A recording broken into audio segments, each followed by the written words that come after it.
Boa noite. O Linha Direta vai voltar. No vídeo de hoje a gente vai comentar tudo que a gente sabe, relembrar como era o programa na época que ele surgiu e também relembrar alguns casos marcantes do Linha Direta. Oi, eu sou a Cibele e sejam bem-vindos à Terra do Medo. Fala oi, Vitor, gritando aí. Oi, gente! Hoje o Vitor tá sem microfone, mas o oi não pode faltar, não é mesmo? Você já conhece o nosso programa de apoio? Clica aqui no link que tá na descrição e saiba como você pode ajudar esse canal. Com os apoios que a gente recebe, a gente consegue melhorar a qualidade dos vídeos e trazer aqui mais conteúdos pra vocês. Além disso, a gente contribui esse carinho com conteúdo extra para apoiadores. Então dá uma olhadinha, vai que vocês gostam. Ô, gente, recentemente não se falava de outra coisa. Vocês estavam fervorosos, me marcando em tudo quanto é lugar, falando assim, Cibele está voltando Linha Direta. E realmente é um assunto marcante, gente. É uma coisa que toca no nosso coração. Mas aí, como é que surgiu essa coisa de ai, vai voltar a Linha Direta, gente? Parece que é um programa que tá sendo ali no sigilo, coisa ali e tal. Então, a jornalista Patrícia Kogut publicou no jornal O Globo, falando que tava ali em sigilo a produção do Linha Direta sob o comando de Marcelo Boni, que não é parente do famoso Boninho que a gente já conhece ali pelos BBBs da vida principalmente. Mas ultimamente o Marcelo ele tem ganhado mais espaço ali para comandar os programas, sendo que antes ele ficava mais no núcleo jornalístico da Globo. Segundo a comunicação da TV Globo, o que acontece? A grade de 2023 ainda tá em andamento, ainda tá em avaliação, e um dos programas que tá em avaliação é o Linha Direta, junto ali com outros programas, não é só ele que tá sendo avaliado. Essas definições, pelo que parece, vão até 27 de outubro, que é quando a Globo começa a soltar ali a programação que está por vir para os publicitários. Então, gente, ainda a gente pode ficar na torcida até dia 27 de outubro para a Globo aprovar o Linha Direta. Espero que venha aí. O Linha Direta apresentava casos criminais numa época que a gente não tinha o costume de assistir YouTube e que não existia o YouTube é de 2007, então o que bombava mesmo era a TV Tutupom, e eles apresentavam ali casos criminais e tal, e provavelmente o que dava mais medo na gente no Linha Direta era a questão das simulações, porque tinha simulações, não era só o pessoal contando ali o caso, não, era uma coisa mais cinematográfica, digamos assim, a gente via mais acontecer. O programa surgiu em 1990, mas aí ele ficou ali pouquíssimo tempo no ar, coisa pouca, e ele voltou em 1999 e ficou até o final de 2007. Sucesso, né? Sucesso que chama. Além do Linha Direta, só Linha Direta, que mostrava ali os casos mais factuais do que estava acontecendo, crime sem solução, também tinha o Linha Direta Justiça e o Linha Direta Mistério, que eu acho que esses são os que mais marcaram mesmo a gente. A nossa lista de hoje a gente vai tirar justamente desses casos, assim, desses linhas diretas mais especiais, assim. A gente ainda não sabe como vai ser o formato do novo Linha Direta, caso ele venha a existir, né? É assim que faz, né? Torcendo, eu não sei, gente. Tô eu fazendo assim, como se eu estivesse mentindo. Não tô mentindo, não. A gente não sabe muito bem como vai funcionar o programa, se vai ser no mesmo estilo, se vai ter aquela questão das simulações, se vai ter um formato mais jornalístico, ou se vai ter esses especiais também. Nem quem vai apresentar ainda. Quando estreou em 1990, quem apresentava era o jornalista Hélio Costa, que foi quem idealizou mesmo o projeto. Aí, em 1999, quando voltou, quem apresentou foi o Marcelo Rezende, e a partir de 2000, quem apresentou foi o Domingos Meirelles, que, sinceramente, eu acho que é o que a gente mais lembra, assim, é mais a cara do Linha Direta, porque foi o que a minha geração, por exemplo, pegou mais. Segundo a Patrícia Kogut, que é essa jornalista que publicou no Globo e tal, o Linha Direta vai ter muito mais impulso com o advento da internet. Porque a gente pode ver também, né? Foi só soltar ali uma coisinha, um grãozinho, vai voltar um Linha Direta, a internet já ficou alvoroçada, todo mundo falando, todo mundo querendo. E realmente faz muito sentido isso. E, segundo ela também, o novo Linha Direta vai tocar ali num ponto que é a impunidade no Brasil, que é um ponto que deve ser tocado mesmo. E mesmo depois de tantos anos, né, de programa e tal, a impunidade segue como um tema atual. Vamos então para nossa lista de episódios, casos marcantes que o Linha Direta abordou. E a gente já tem um vídeo aqui que a gente trouxe esse mesmo tema. A gente vai deixar o link aqui na descrição ou linkado no final do vídeo para vocês assistirem depois desse. O primeiro caso dessa lista é o crime da mala. Esse caso foi ao ar no Linha Direta, no Linha Direta Justiça, que é um desses especiais que eu falei com vocês, no dia 2 de junho de 2005. E o Linha Direta Justiça era mais sobre esses casos mesmo que já foram investigados, julgados, por isso que era um especial. E esse caso ficou marcado, gente, muito pela forma em que ele foi descoberto e também pela investigação que foi feita ali bem rápida e o caso acabou sendo solucionado. No dia 7 de outubro de 1928, um italiano chamado Giuseppe Pistone chegou no Porto de Santos com uma mala enorme. Essa mala era retangular, de cor castanha, era tão grande que parecia mais um baú, sabe? Era uma mala muito grande e ela estava fechada, reforçada com várias cordas. Ele comprou uma passagem para a terceira classe do navio Missília, bem ali no começo da tarde, quando os passageiros já estavam até subindo no navio, já estavam embarcando. O Giuseppe se aproximou de 3 romenos que estavam no armazém 14 do Porto de Santos e ofereceu para eles 10 mil réis para eles levarem a mala, ajudarem a levar a mala ali pro guincho que subia as malas pro navio. Ele falou ali pros romenos que ele queria se despedir de um amigo antes de embarcar e que eles já podiam levando a mala pra lá e tal. Aí, coisa de meia hora depois, gente, ele viu a sua mala caindo do guincho quando ela tava sendo içada. E na hora que essa mala bateu no chão, uma multidão se juntou ali em volta da mala e ficou completamente assustado com o que tava dentro dela. Quando a mala caiu, começou a sair um líquido escuro de dentro dela que tinha um cheiro insuportável. Os policiais chegaram e eles decidiram abrir a mala para ver o que tinha dentro. E aí chamaram um carpinteiro que tava no navio para ajudar a desatar ali, para cortar as cordas que estavam prendendo aquela mala, porque ela tava muito reforçada mesmo. E aí, beleza, eles começaram lá a tentar abrir a mala e quando eles conseguiram abrir, eles encontraram o corpo de uma moça chamada Maria Fea. Dentro da mala também tinham algumas roupas e objetos pessoais da vítima. Ali, durante a autópsia, chegaram à conclusão que ela acabou perdendo a vida por causa de sufocamento e esganadura. E a autópsia também chegou à conclusão de que os ferimentos na perna foram feitos pós-mortem. Ou seja, provavelmente cortaram a perna dela, né, pra que coubesse na mala. Dá pra ver que esse caso, gente, é uma coisa super pesada, né? Então, você não imagina na época, né, que tava tudo acontecendo, eu contando aqui pra vocês. É um caso brutal que a gente fica completamente assustado, imagine na época, né? Então, a mídia começou a cobrir o caso, o que fez a investigação acelerar mais ainda em busca do culpado. Aí começou a investigação, procuraram na mala, tinha um bilhetinho de despacho nessa mala, despacho de trem. Então, já conseguiram ligar essa mala ao trem. Chegando ali na estação e tal, durante a investigação, descobriram que essa mala foi despachada de São Paulo para Santos. Aí tiveram algumas testemunhas ali na estação de trem que descreveram a pessoa que estava carregando aquela mala, que bateu completamente com a descrição dos romenos, porque eles descreveram a pessoa que pediu ajuda com a mala, ofereceu um dinheiro para eles carregarem, e eles também falaram que a pessoa que pediu tinha um sotaque italiano. Aí, gente, começaram a divulgar imagens da mala, como era a mala. E a gente já viu isso até no caso do menino da caixa, isso ajuda bastante. Eu vou deixar o link aqui na descrição pra vocês desse caso que a gente trouxe, é um caso muito pesado também. Mas divulgar imagens de objetos e tal acaba ajudando, como foi nesse caso. Porque aí, a pessoa que fabricou a mala, que tava vendendo a mala, conseguiu reconhecer a mala. E aí, eles foram atrás e tal, um funcionário que vendeu a mala,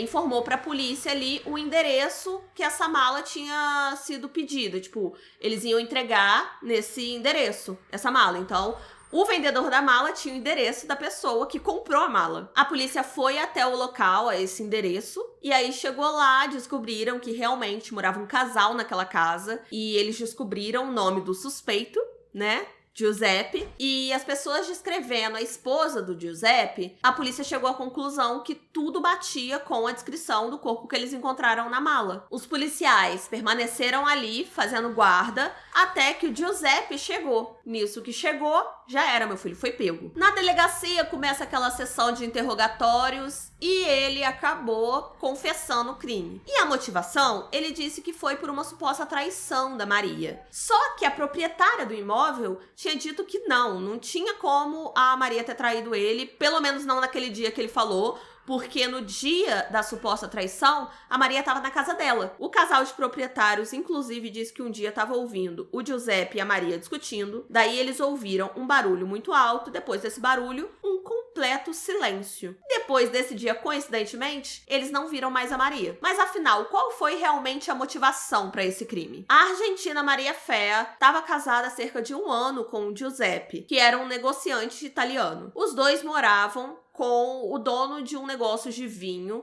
lá em São Paulo. Esse dono de negócio de vinho era o primo do Giuseppe, e o Giuseppe estava querendo ali aplicar um golpe nesse primo. O homem então ofereceu ali uma proposta de sociedade, sabe? Vamos dividir um negócio pro Giuseppe, só que ele não conseguia aceitar porque ele não tinha dinheiro suficiente para isso. O que o Giuseppe pensou então? Vou pedir ajuda para a mamãe, a Marcelina, que era a mãe dele, que ainda morava na Itália. Ele fez esse pedido ali em forma de telegrama, ele pediu nesse telegrama uma parte da herança do pai dele. Uma parte, assim, de 150 contos de réis. Não sei quanto é 150 contos de réis, porque não vivia nessa época. Mas deve ser bastante dinheiro. Porque a mãe dele recusou. Falou assim: não vou mandar não, querido. Não vai acontecer. E aí o Giuseppe, o que ele fez? Aceitou a sociedade mesmo assim, mesmo não tendo dinheiro. A Maria Fé, que já tava ali de olho, que não era boba nem nada, que tava vendo ali as más intenções do marido, resolveu falar com a mãe dele toda a verdade, tudo que ele tava pretendendo fazer. E aí ela escreveu ali uma cartinha para enviar para ela. Só que essa carta nunca chegou a ser entregue. Na manhã do dia 4 de outubro de 1928, o Giuseppe acabou tirando a vida da Maria Fé, com medo de ser denunciado por ela. E ela, gente, é aí que daí pra frente é só pra trás. Porque ela tava grávida. Tava grávida de 6 meses. Aí no dia seguinte, ele foi lá, comprou a mala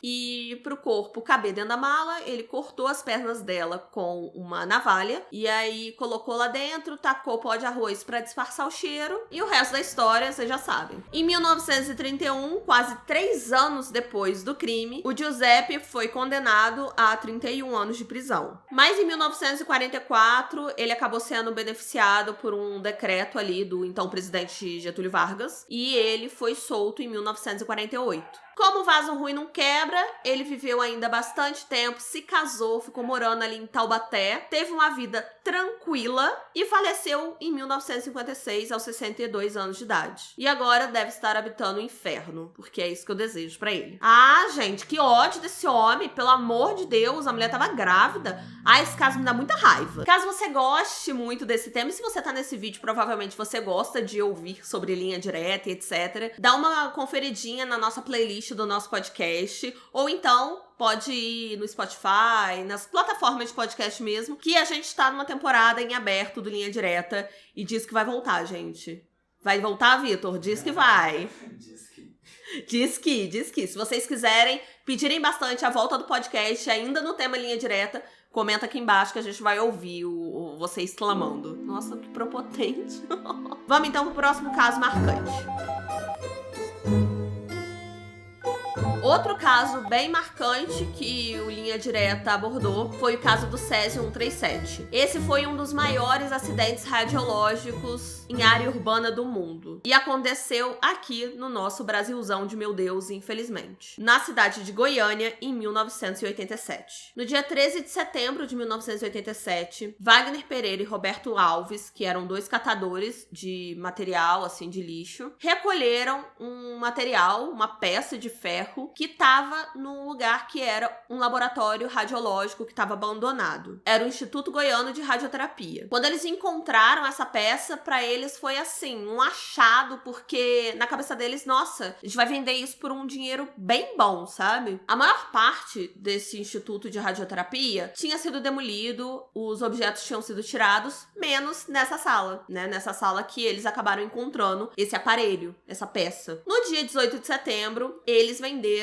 para o dono de um ferro velho essa peça. O dono desse ferro velho chamava Devair Ferreira. Eles desmontaram tudo, sabe? Mexeram e venderam para ele. E esses 2 catadores já estavam ali passando um pouquinho de mal quando venderam a peça pro Devair. Só que era um passar de mal assim. Ai, coisa besta, um enjoozinho, um vômitozinho. Coisas que a gente sente de vez em quando, sabe? Então ninguém prestou muita atenção nisso. O Wagner teve tontura, diarreia, as mãos dele incharam. E o mais, assim, assustador é a mão inchar, né? Porque, poxa, você ficar com dor de cabeça, diarreia, coisinhas assim, é muito normal até, coisa que a gente toma um remedinho e passa. O Devair chamou 2 funcionários pra ajudar a desmontar esse aparelho. E aí eles estavam ali desmontando, coisa e tal, até que eles encontraram 19 gramas de um pozinho branco. Esse pozinho branco parecia sal de cozinha. Eles não deram muita bola, né? Até que foi anoitecendo. Com a noite chegou o escuro. Com o escuro, aquele pozinho branco começou a brilhar, um azul lindo, uma coisa que ele nunca tinha visto na vida. E quando a gente vê uma coisa muito linda que a gente nunca viu na vida, a gente quer compartilhar com as pessoas que a gente gosta. Foi então que o Devair resolveu pegar um pouquinho daquele pó e levar pra casa, pra esposa dele, a Maria Gabriela, ver o pozinho também. Tem uma frase do Devair que descreve bem essa parte, que é quando ele fala que se apaixonou pelo brilho da morte. No dia 24 de setembro, Ivo Ferreira, que era o irmão do Devair, pegou um pouquinho daquele pó e levou pra casa também, porque ele também achou a coisa mais maravilhosa do mundo e resolveu mostrar pras filhas. A Lucimar, de 14 anos de idade, e a Leide, de 6. E, gente, os adultos já estavam pirando com aquele pozinho. Você pensa criança. A Leide ficou completamente apaixonada e começou a brincar com aquele pozinho e mostrava pra todo mundo. E, nossa, ficou super animada. Levava pra debaixo da cama pra brincar, pra ver brilhar. Logo depois de brincar com o pozinho, ela foi chamada pra jantar, comeu o ovo cozido com as mãos ainda sujas pelo pozinho branco. No dia seguinte, a Leide acordou passando aquele mal, sabe?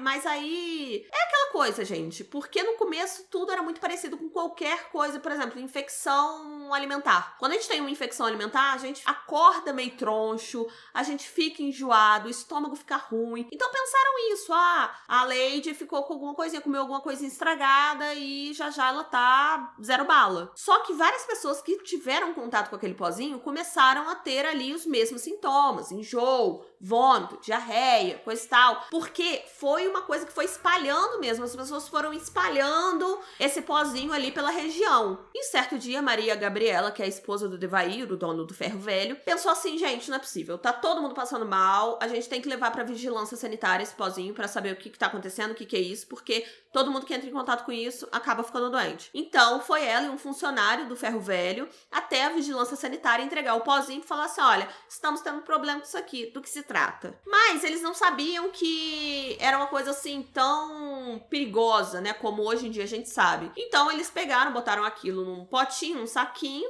e pegaram um ônibus para ir até o local para levar esse pozinho. Então, todo mundo que estava no ônibus também acabou tendo contato com o Césio. Chegando lá, ela entregou para um dos responsáveis, explicou que todo mundo que estava tendo contato com aquele pozinho estava ficando doente. E até alguém ir resolver ver o que se tratava aquilo, o pozinho ficou num pote, numa cadeira em que várias pessoas passavam em frente, sabe? Então foi muita gente atingida. Daí um físico chamado Walter Mendes chegou à conclusão de que aquele material era realmente radioativo. Tão radioativo que quando chegavam com um aparelhinho de radiação perto, o negócio começava a disparar doidado. Tanto que acharam que o aparelho estava quebrado de tão forte que começou a disparar. Ô, gente, aí foi loucura. Loucura total. Por quê? 7 pontos de Goiânia foram evacuados. Pessoas foram levadas até um determinado local para passarem por uma triagem. Mais de 100 mil pessoas passaram por essa triagem. Tiravam as roupas dessas pessoas, mediam a radiação e tudo. Às vezes separavam uma pessoa, separava outra. E ninguém recebia muita informação sobre o que estava acontecendo, sabe? Ninguém chegou e falou assim, olha, é o seguinte, radiação, tá rolando aqui um negócio muito complicado que pode matar pessoas, tá? Então a gente tá checando. Ninguém foi explicado do que tava acontecendo, então tava todo mundo morrendo de medo, perdido, não entendia nada. Aí foram mais de 6 mil toneladas de material que eles pegaram, que tava contaminado, os pontos que o pozinho passou, as proximidades, casas foram invadidas, às vezes animal de estimação era pego pra sacrificar mesmo, porque já tava contaminado. Aí assim, gente, foi um negócio muito triste mesmo, porque você imagina entrarem na sua casa, ficar vasculhando as coisas, roubar seus bichinhos de estimação. Foi um negócio tenso, tá? Tenso. Oficialmente, 4 pessoas perderam a vida, causada diretamente pelo Césio 137. A primeira dessas mortes oficiais foi da Lady, aquela criancinha de 6 anos que ficou maravilhada com um brilho. E ela foi a pior das vítimas porque ela ingeriu o Césio. Então o contato foi muito forte. A Maria Gabriela também acabou falecendo, foi uma das mortes oficiais. E o Israel e a Edmilson, que são os funcionários, eram os funcionários do Devair que ajudaram a desmontar o objeto. Essas vítimas foram encaminhadas ali para um lugar, elas tiveram que ser enterradas de uma forma especial, com um caixão de chumbo, por conta da quantidade da radiação. A Lady era praticamente um centro de radiação, tadinha, porque ela ingeriu, então isso é muito forte, acabou que ela foi o principal, assim. E o Ivo, que era o pai da Lady, ele foi uma das últimas pessoas a sair da quarentena, e ele levou com ele marcas na pele, né, do Césio. Ele tem uma bolha na mão, ele perdeu o dedo porque ele passou assim na mão o pozinho e tal, pra espalhar, pra ver que era bonitinho. Em 1996, os médicos responsáveis pelaquela clínica desativada de radioterapia foram condenados por homicídio culposo pelas 4 vítimas. Homicídio culposo é quando não há intenção de matar. O dono do prédio também foi condenado ali, mas ele conseguiu a suspensão da pena dele. Mas não adiantou de nada, porque em 1998, por conta de um indulto presidencial, as penas foram deixadas de lado, gente. Ficou todo mundo solto, tá? Ninguém pagou por isso, não. Esse acidente nuclear, né, de Goiânia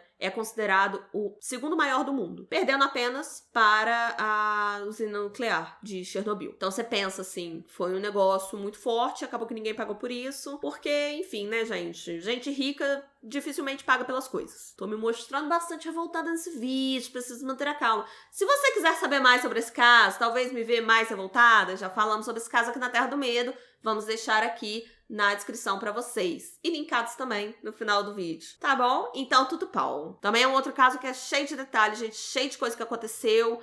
Nossa, e esse caso tem muita fonte. Você encontrar na internet. Tanto que uma das fontes que eu usei pra fazer o roteiro do vídeo que a gente já fez aqui no canal foi um site que era específico sobre o acidente radiológico de Goiânia. Então, assim, tem muita fonte na internet, muita coisa. E é um caso realmente revoltante, muito triste, porque as pessoas não tinham informação. Hoje em dia a gente tem muita informação por conta desse caso até, sabe? Vamos para o último caso marcante dessa lista aqui do Linha Direta, e é um caso muito triste, que eu fiquei sabendo dele quando eu era criança e meu coração ficou estilhaçado, sabe? Tipo, quando eu era criança mesmo, eu fiquei pensando assim, meu Deus, crianças morreram. Não! Mas antes da gente saber que caso é esse, deixa aqui o like e confere se você tá inscrito nesse canal. Se você está aqui até agora é porque você está gostando desse vídeo. E tem vários outros vídeos também maravilhosos nesse canal. E menos tristes do que esse, tá? Porque tá saindo um vídeo bem triste. O último caso dessa lista é a chacina da Candelária. Agora, se você não conhece ou não lembra desse caso, prepare-se para se chocar. Na madrugada de 23 de julho de 1993, cerca de 50 crianças dormiam na rua, em frente à Igreja da Candelária, no Rio de Janeiro, bem no centro do Rio de Janeiro, quando, de repente, elas foram surpreendidas por vários tiros de policiais. Essa tragédia, na época, já teve muita repercussão e voltou ali a ser falada no Linha Direta em 2006. E vamos entender o que aconteceu nesse dia. No dia 22 de julho, o policial chamado Marcos Vinícius estava trabalhando ali na Rio Branco com a Getúlio Vargas, no centro do Rio de Janeiro, quando ele prendeu 2 jovens, o Newton e o Russo, de 19 anos de idade. Por que ele prendeu esses jovens? Porque eles compraram cola de sapateiro e estavam ali revendendo para os meninos que ficavam no Largo da Candelária. A aquisição de cola de sapateiro não é crime, então eles acabaram sendo dispensados, porque não tinha como prender eles ali por estarem com cola de sapateiro. E aí eles foram soltos e tal, voltaram pra Candelária, e quando o policial apareceu de novo, eles acabaram debochando da cara do policial, porque eles não foram presos, eles não ficaram presos. O PM ficou putinho, porque eles estavam debochando, e ele acabou reagindo. Nisso que ele reagiu, os meninos começaram a tacar pedra nele. Ele saiu correndo, tava na viatura, as pedras acabaram atingindo o vidro da viatura e acabou machucando ali o rosto, pegou um estilhaço de vidro no rosto do Marcos Vinícius e ele foi embora, puto da vida, prometendo vingança. Esse foi o relato feito pelos meninos, a Ivone Bezerra, que foi uma das primeiras pessoas que encontrou ali com os meninos na noite da chacina. A Ivone, ela realizava trabalho voluntário num projeto chamado Escola Sem Portas Nem Janelas, e aí ela atendia essas crianças que acabavam ficando ali na Candelária. Ela sempre deixava uma fichinha de orelhão para as crianças ligarem para ela, qualquer emergência, qualquer coisa que acontecesse, e aí naquela noite ela tinha recebido uma ligação pedindo por ajuda. Marcos Vinícius chegou em casa, né, depois do desentendimento com os meninos, chegou putíssimo e falou com o irmão, que era policial militar também, falou o que aconteceu, e ele também falou o que aconteceu para um cara chamado Maurício, que era amigo dele, que era ex-PM. O grupo chegou ali na Igreja da Candelária, tinham cerca de 50 crianças dormindo ali na frente da igreja, e aí eles chamaram pro Russo, né, que é um dos meninos ali que era reconhecido como líder daquele grupo, e quando o Russo não respondeu, eles começaram a atirar na direção das crianças que estavam dormindo, crianças em situação de rua. Uma das pessoas, né, uma das crianças que conseguiram sobreviver foi Sandro Barbosa do Nascimento. Vocês lembram desse nome? Esse nome é familiar pra vocês? Então, porque 7 anos depois, o Sandro acabou protagonizando outra tragédia também bastante conhecida. Ele sequestrou um ônibus.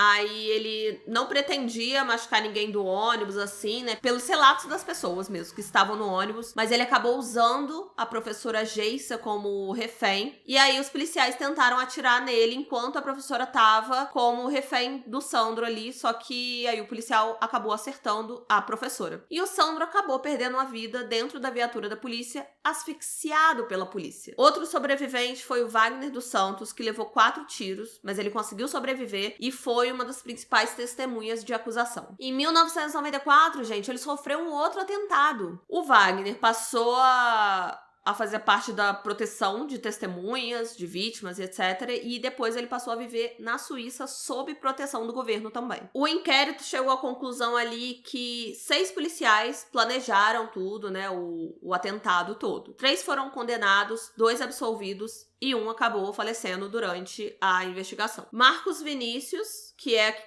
esse que a gente já falou aqui, né, que é o principal deles, e Marco Aurélio foram condenados a mais de 200 anos de prisão. Nelson Oliveira foi condenado a 45 anos de prisão. Cumpriram ali uns aninhos, né, um tempinho em regime fechado, mas depois foram libertados por indulto, ou então cumpriram a pena ali em regime semiaberto. Só que aí, gente, esse episódio vai dar ali um prejuizinho, tá? Pra dona Rede Globo. Por quê? No dia que passaram esse programa, no Linha Direta, eles mostraram a imagem de um serralheiro que estava sendo acusado, né? Ele estava ali sendo considerado culpado pelo crime também. Só que depois, esse cara foi inocentado. E o relator do processo concedeu o direito de esquecimento a esse serralheiro. A gente já falou até disso, né, de direito de esquecimento e tal, no caso da Aida, que foi um caso que teve no Linha Direta, a gente falou inclusive no podcast, gente, no podcast que a gente tava fazendo sobre o Linha Direta. Que no caso da Aida era questão de direito à informação, sabe? Tipo, foi um caso que aconteceu e tal, e direito da mídia falar sobre esse caso. Só que no caso do serralheiro, ele estava sendo acusado por uma parada que ele foi considerado inocente. Então, gente, a Globo vai ter que pagar 50 mil dinheiros para o serralheiro por ofensa à dignidade. Ou seja, gente, o programa voltando tem que repensar muito, assim, os casos que vão trazer, a forma que vai mostrar, porque hoje em dia, com a repercussão, né, com o advento da internet, as coisas acabam viralizando muito mais, as informações acabam se espalhando de forma muito mais fácil, porque acaba que, né, a gente engaja bastante, tanto que é o que eu falei lá no começo do vídeo. Falou um pouquinho de voltar com Linha Direta, todo mundo já ficou alvoroçado. Gente, esse caso da Candelária acaba comigo, é um negócio que me deixa puta, dá vontade de xingar todo mundo, mas isso tá acontecendo com todos os casos desse vídeo, né? Tudo bom. Se você quiser saber mais sobre o caso do Sandro, que é o caso do sequestro do ônibus 174, a gente tem um episódio, tanto aqui no YouTube quanto nas plataformas de áudio, né? Falando sobre o filme A Última Parada 174, que é o filme sobre o caso, sobre o Sandro. E a gente falou um pouco sobre o caso real também. Então, se você quer saber mais, também vou deixar o link aqui embaixo pra vocês. E aí, contem pra mim aqui nos comentários se vocês estão animados com a volta do Linha Direta, se vocês acham que é uma boa ideia, que tem tudo pra bombar. Me fala que eu quero saber. A gente tá curioso, né, Vitor? Tá curioso? Então, a gente tá curioso. Me fala aqui o que vocês acham. Aproveita que você tá aqui na Terra do Medo e continue na Terra do Medo. A gente vai deixar aqui 2 vídeos que eu já citei aqui nesse vídeo pra vocês assistirem logo depois desse. Eu espero que vocês tenham gostado do vídeo. Um beijo e até a próxima. Tchau! Tchau, gente!